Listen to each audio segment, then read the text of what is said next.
in the gallery as of yet. So I'll open the meeting of the Cabinet of Tuesday the 3rd of November.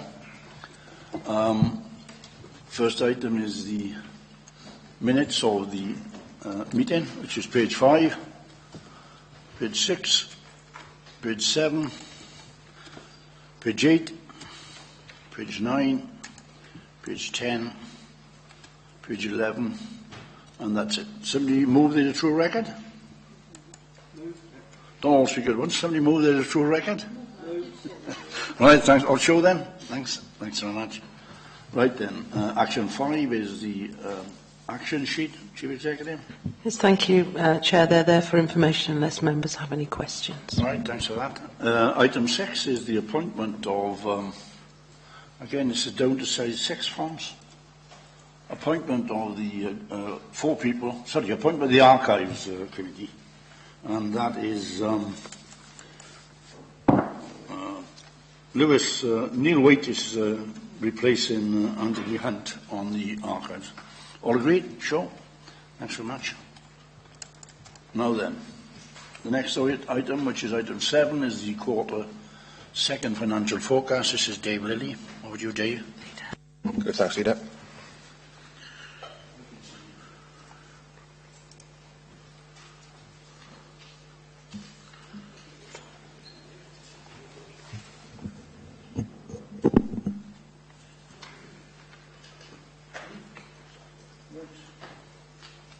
Okay, yeah. Thanks, Leader. This is our second substantive report on the financial monitoring for 15-16. If you recall, we presented a report back in September, which was based on the month 3 forecasts. This is now based on the month 6 forecast. We monitor our financial forecasts on a monthly basis, and it's pleasing to note that it's a broadly static position to what we reported back in September. In paragraph 5.1, there's a table there which summarises the revenue position for the authority. There's been an improvement in the service area forecast, where we've moved from 141,000 forecast underspend to a forecast 802 underspend. And I'll cover off a couple of salient points in a little minute. The second element that we're underspending on is the minimum revenue position change that we made in March. And again, that remains flat. There's no change there. We made the change in March, so it'll be 923 as we move right the way through the year. So with regards to the service areas, I'd like to draw out 3 areas. One is education, which is showing a £21,000 favourable variance at this stage of the year. It does mask a couple of larger pressures which have been offset by some savings, so that the pressures there are outlined in 5.3.1, and it's in relation to the continuation of the pressure on home to school transport for Welsh and 14 SEN schools. They've been partly offset by season tickets and 14 to 19 travel, and we've got a large pressure on the SEN out of county costs, and that's currently forecasting 172. That is being funded by application of reserves from the Education Service. The second area I'd like to point out or discuss is the 5.32, which is social care, and the position on social care has increased favourably again over the month 3 position, and it's increased by 384,000. That's down to continuation of staffing vacancies and increased staffing vacancies, both short and long term. So currently staffing vacancies within the service are running at about 418,000, which is about 3% of staff within the service. And there's also an underspend on third-party placements occurring. Again, it's showing 178. That's masking 2 things. Adult services is underspending significantly through the right sizing of care packages and eligibility criteria, but we're finding a continuing pressure in children's placements. So that's masking the position there. The one last point on social care is in relation to the possible repayment of advocacy advice fees back to clients, which could amount to about 120,000. We're still waiting for formal advice from the national body on whether that's actually going to happen. But that is a one-off, and if it does happen, it's a backdated issue as well. So the final thing on services is in relation to capital financing, and that's showing a large improvement, and that's in 5.310, and that's primarily due to a timing of acquisition of some new refuse vehicles, where we were estimated that they would be acquired earlier in the new year. They're now going to be acquired back end of the year, so it means we won't incur a full year's worth of leasing charges. So that's given us a substantial amount of that saving, about 100,000, just over the 100,000. And then the 27,000 is because we changed our bank, we're paying less banking fees. So that sums up the revenue position. The other items that are captured within the report is a commentary there on the savings position. So to say where all the services are on the savings mitigations that we implemented to balance the 15-16 budget. Pleasing to say most are online. It's a static position to where we were in September. Where the savings aren't being implemented, alternatives are being found to ensure the position, and they're covered off in the remainder of paragraph 5. The next sections then are the sections on reserves. Nothing much to say on there. There's only been one further approval out of the general fund since September, and that's been the city deal, the contribution of 30,000. So it's broadly online to where we were in September, decreasing, but broadly where we thought we were going to be. And then last but not least is the capital programme. Again, we're forecasting an online position there. It's slipped a little bit into 16-17, mainly due to a reprofiling of financial forecasts from the contractors who've been appointed for the 3 primary schools, but we're online to balance that position this year. And that's it, Leader. Thanks so much for that report, Dave. Anthony Hunt, do you want to make a comment? I'd just like to thank Dave for that report and the open and timely way that it was done in. The figures must all be viewed in the context of the figure in 4.1 there in the table, 5.1, sorry, in the table, that we're dealing with a budget here of nearly £167 million. And the discipline that departments are showing in coming almost in line with some underspends is welcome, certainly from a member's point of view, because the last thing that any of us around this table want to have to do, especially in the current financial climate, is to have to consider in-year cuts, because that's something that would be not to the benefit of services and not to the benefit of proper financial planning. So it's a credit to the management within the departments and from Dave and Nigel and their team that's not something we're having to consider. So I welcome this report and would move that we accept it. Thanks for that, Anthony. Any comments from other members? If not, please show the report. Thanks so much. Now then, we're on to item 8, Children and Young People Improvement Board. This is Dave Congreve. Over to you, Dave. Thank you, Chair. Just call up the report.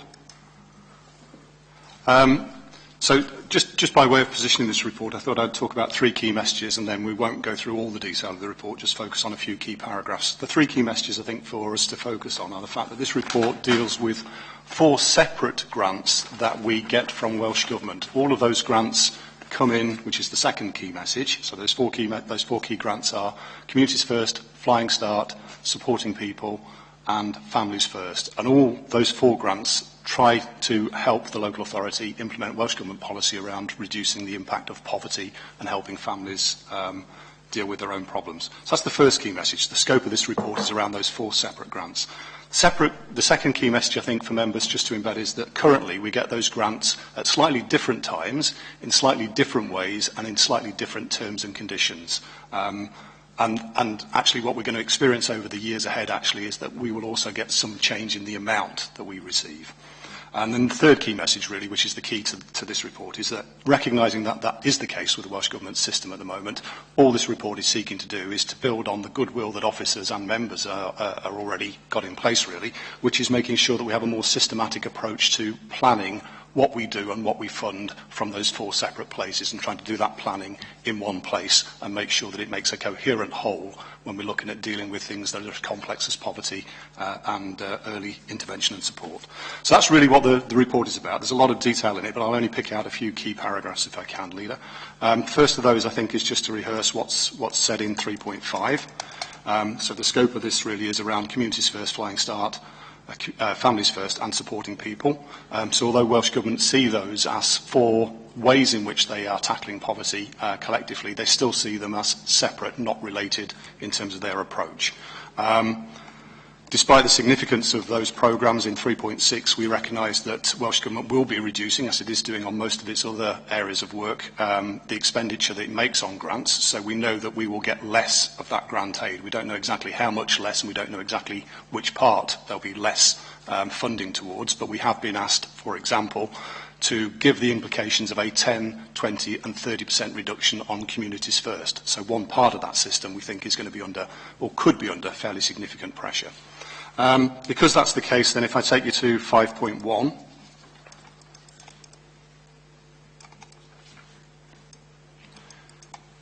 and just remind you of what I said, really. At the moment, although those grants are related in what they're trying to do, they are currently given to us in a very separate and disparate way. So they come into different parts of the organisation on slightly different timescales and require us to respond in a slightly different way. And some of those timescales and responses are set out in 5.2.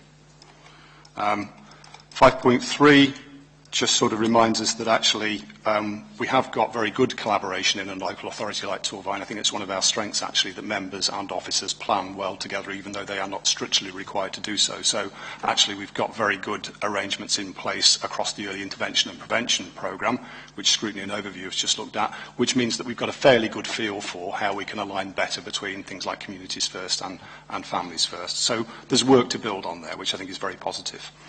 So the key proposal is in 5.4, which is saying that although Welsh Government are probably still going to, and I say probably because they are sort of moving around on this one, I think, at the moment, and there's a lot of debate within the Assembly and certainly within the civil servants, actually, about how they handle grant. But I think the expectation that we've got is that we'll still be made 4 separate offers of 4 separate grants on 4 slightly different timescales. So all we're trying to do is ensure that actually we try and do the planning in one place through one lead officer, which would be myself, and through one executive member to challenge that and make sure that we are putting in place the most appropriate arrangements if we were to see the whole picture. And that would be Councillor Yole as the chair of the current Children and Young Persons Improvement Board. So that's the sort of key messages, I think, really from the sort of proposals perspective. If I just take you to paragraph 8, which is a little bit about the risks, and I think we've just highlighted those in the sort of introduction, really, in the sense that we do know, or we're anticipating, we haven't had it confirmed, but we are anticipating that we'll get a 10, 20 or 30% reduction on one part of that system. We're also anticipating that we're probably going to get a 10% reduction, possibly around some of the supporting people interventions, and there is not at this stage there isn't any particular intelligence around Families First or Flying Start, but we think those will be unchanged this year. But taken together, there's quite a bit of change coming in the amount of funds that may be available under those 4 grant streams. So this is really a way of mitigating that risk of separate and unintended consequences. So if I then just take you to the conclusions and the recommendations, really, pretty straightforward, that Cabinet note the progress of the Children and Young People's Improvement Board in taking forward the LSB's prevention and early intervention strategy. And I know some of you will know that that's just been subject to scrutiny and overview, which was very positive, I think, in terms of the comments made around it.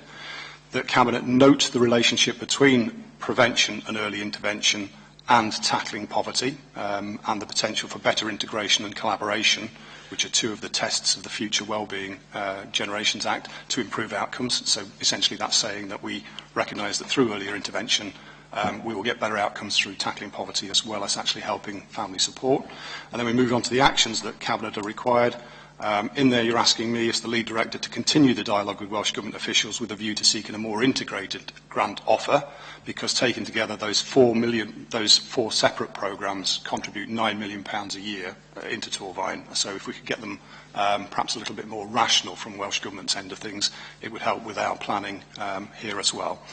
So that's the recommendation. And the final recommendation, that the Chair, which is Councillor Yole of the Children and Young People's Improvement Board, in the future, not necessarily today, provides verbal updates of the Board's progress and an annual report on the prevention and intervention strategy, and that's simply there to help Estin see a line of sight around the governance recommendations that they gave us in terms of improving the coordination of services, and the Children and Young People's Improvement Board will do that.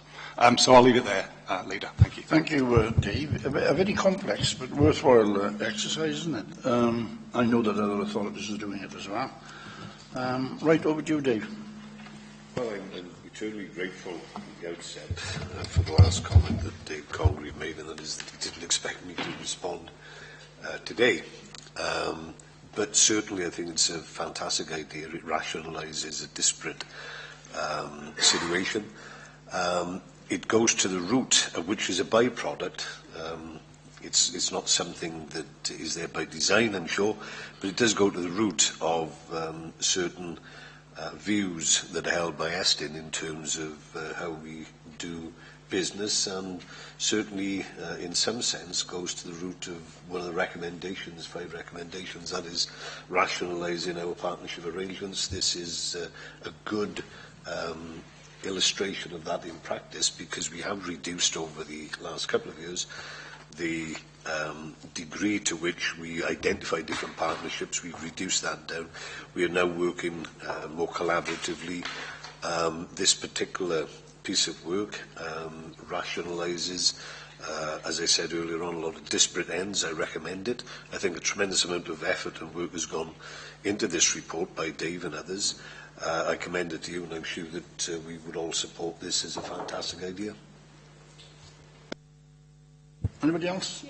Thank you for the report, Dave. I think we need to remember the Flying Start and Communities First.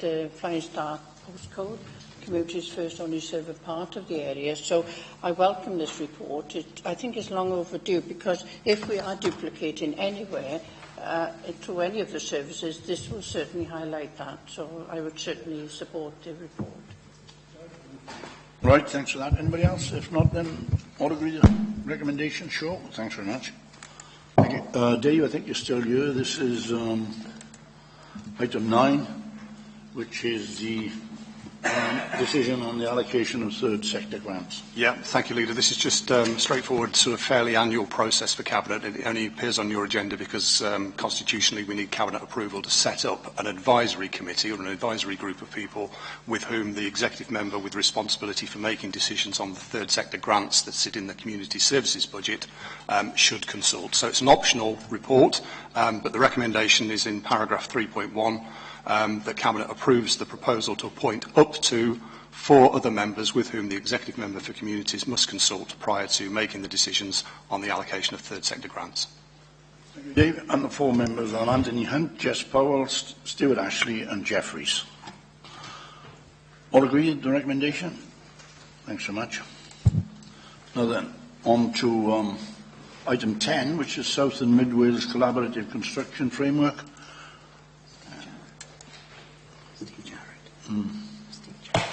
No? Yep. Thank you, Leader. Yeah, I'll talk briefly to the report. The main purpose of the report is to seek approval of Cabinet to enter into to use the South and Mid Wales Collaborative Construction Framework, which is a replacement for SUSCAP 1, as we previously used. The framework is basically a collaboration between a number of local authorities, slightly expanded on the previous SUSCAP 1. And what it allows us to do is approach a framework of contractors, which has been set up through due process with ODU, using CELTA Wales, etc. Gives us the advantage of cutting out the procurement process for each of our contracts. Typically, we'll be using this framework for the 21st Century Schools programme, be that new build or major refurbs as they come to pass. The recommendation is that we have approval to use it, Leader. So I'll leave that with you, and if there's any questions. All right, thanks for that, John. Comments? Nothing to add to that, Chair, except to commend it. It's just a transfer. Any other comments? I'm finished, yeah. To transfer from SUSCAP 1 to SUSCAP 2, which is effectively the same thing, and it circumvents the European Journal adverts. Right, for somebody who didn't have a lot to say, you said a lot. Right, then all agree the recommendation show. Thanks so much.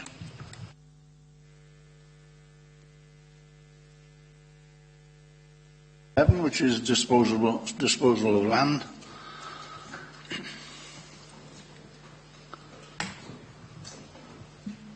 Thank you, Leader. When you're ready. Good morning. There is about 14 acres of land at the Lanthanum Comprehensive School, which was declared surplus to council requirements back in May, I think. Marketing of that land has been undertaken, and we received 4 offers, 2 of them quite competitive. We've gone through quite a prolonged period of assessment and analysis of the offers, and had discussions with various departments within the council to come up with a recommendation, and the recommendation that we are making to Cabinet is for the sum of $6,250,000. The payment will be made in phases, 50% on completion and then 25% in each of the following 2 years. The offer also includes an offer to demolish the school buildings immediately upon exchange of contracts. The demolition itself is a cost for the developer anyway, but bringing it forward allows us to have the buildings potentially out of the way by the time the new primary school is in place. So that will be the main advantage of that.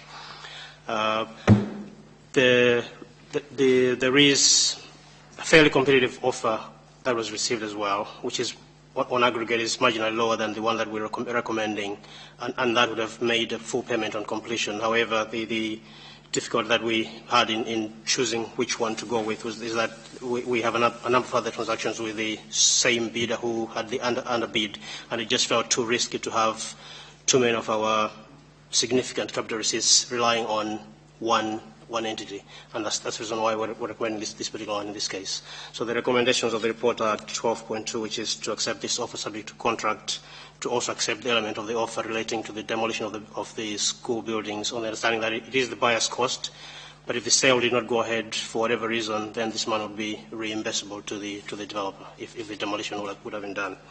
And thirdly is to grant authority to Legal and Asset Management to see through the negotiations up to completion of the disposal, and if there are any matters that arise in between that need executive approval, to be delegated to the Deputy Leader for decision.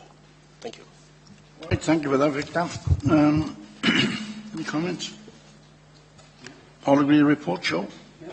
Thanks very much. And the next item is the disposal of the former County Hall. Thank you. Back in February, we presented a report at which an offer was accepted for the purchase of the former County Hall site. The preferred bid at that time went through a process of pre-application discussions as well as site investigations, as a result of which they came back with quite a long list of items that they were looking to deduct of the price that had been accepted at that time. It was an amount very close to £1 million, which we felt was difficult to justify. So we then went back to the other bidders that had bid, including the preferred bidder at the time, to invite revised bids, taking into account all the information that had come to light since acceptance of the bid and that stage. As a result of that process, we received 4 revised bids out of the original 6 that we had bid originally, and we are effectively recommending a different bidder from the one that was there originally. So we'll be, if the recommendation is accepted, we'll be pulling out of the negotiations with the original bidder and taking on the offer from this new bidder. The amounts are set out in paragraph 5.2, but also in the recommendations at 12.1. For County Hall, it's still uncertain as to whether the affordable housing provision will be 20% or 30%. So the amounts that we have are 2 amounts, and it will be one of those depending on how the planning process pans out. So if it's 20%, we're looking at $5,148,000, of which half of that is for Tovine. If it's 30%, then it's 4,662,000, of which, again, half of that will be for Tovine. So we're recommending acceptance of this particular offer, again, to authorize asset management and legal services to get into detailed negotiations, and finally that if there are any issues arising that need executive approval, that be delegated to the Deputy Leader. Thank you. Thank you, Victor. Anthony? Just very quickly to thank Victor, his team, and also the legal team for the work they do on securing deals like this for the council.